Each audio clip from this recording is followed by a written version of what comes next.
યુનિવર્સિટીની કોલેજોમાં એટીકેટીથી લઈને અલગ અલગ પરીક્ષા ચાલી રહી છે.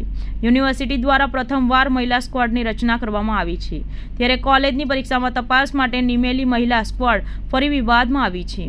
આ વખતે મહિલા સ્ક્વોડ દ્વારા પુરુષ વિદ્યાર્થીઓના ખિસ્સામાં હાથ નાખીને કાપલી ચેક કરતા વિવાદ સર્જાયો હતો. આ બાબતની ફેક્ટ કમિટીએ ગંભીર નોંધ લીધી હતી. સીસીટીવીના આધારે તપાસ કરવાની સાથે કોલેજ પાસેથી સીસીટીવી પણ માંગ્યા હતા. વીર નર્મદ દક્ષિણ ગુજરાત યુનિવર્સિટીના કુલપતિએ કહ્યું કે આ બાબતે ફેક્ટ કમિટીની તપાસ સામે આવી છે. આ બાબતે વિગતવાર આગામી દિવસોમાં વધુ એક વખત ફેક્ટ કમિટી દ્વારા તપાસ કરવામાં આવશે. ફેક્ટ કમિટીનો રિપોર્ટ જરૂર પડે તો સત્તામંડળ સમક્ષ પણ રજૂ કરવામાં આવશે. ત્યારબાદ જે નિર્ણય આવે તે પ્રમાણે કાર્યવાહી કરવામાં આવશે. અગાઉ પણ આ પ્રકારે ચેકિંગ કરવામાં આવતું જ હતું, પરંતુ પરીક્ષા દરમિયાન આ પ્રકારે ચેકિંગ કરી શકાય છે. ફેક્ટ કમિટી જો કોઈ અજુગતું લાગશે તો આગામી દિવસોમાં ફેક્ટ કમિટી રિપોર્ટ રજૂ કરશે. ત્યારબાદ કાર્યવાહી કરવામાં આવશે. આ અંગે મહિલા સ્ક્વોડની જે તપાસવાની પદ્ધતિ છે એ અંગે જે માહિતી મળી હતી એ સંદર્ભની અંદર ફેક્ટ કમિટીમાં માહિતીઓ મૂકવામાં આવી છે અને ફેક્ટ કમિટી એ જોઈને આગામી ફેક્ટ કમિટીની અંદર કે અલગ રીતે એ અમને જે રીતે માહિતી આપશે એ પ્રમાણે એ અંગે જરૂરી કાર્યવાહી કરવામાં આવશે. અને તે માટે સૌપ્રથમ આવેલા રિપોર્ટને જરૂરી સત્તામંડળમાં પણ લઈ જઈને ત્યાં જે નિર્ણય આવે તે નિર્ણયને આધારે આગળની કાર્યવાહી કરવામાં આવશે. સાહેબ, ખિસ્સામાં હાથ નાખો વિદ્યાર્થીના અને તેના શર્ટ ઊંચો કરાવીને તપાસ કરવું કેટલું યોગ્ય કહેવાય આ મહિલા ટીમ માટે?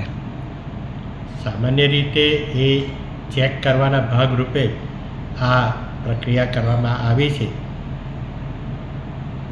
જેથી એ આઈની રૂટીન પ્રક્રિયા હોય છે કે તે વિદ્યાર્થીઓના ગજવા કે એ પ્રકારે પણ એ સામાન્ય સંજોગોમાં વિદ્યાર્થીઓ પાસે ચેક કરાવતા હોય છે.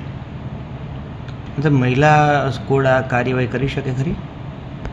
રેગ્યુલર ચેકઆઉટને રૂપે વિદ્યાર્થી કે વિદ્યાર્થીની બંનેના જે જ્યાં એમને શંકાસ્પદ લાગે તે એ લોકોને શાંતિથી અલગ રીતે રાખીને ચેક કરી શકે છે.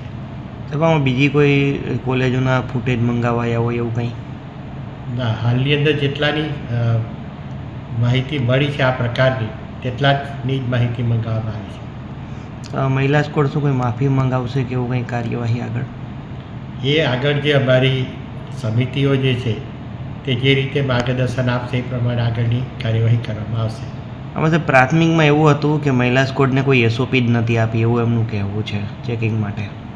અમારી જનરલ સ્કોડની એસઓપી અમારી પાસે છે જ, અને એ માહિતીઓ દરેકને આપવામાં આવતી હોય છે. જો પરીક્ષા વિભાગ ત્યાં રહી ગઈ હશે તો આ અંગે જરૂરથી એની અંગે જરૂરી કાર્યવાહી કરીને એની નોંધ લેવામાં આવશે.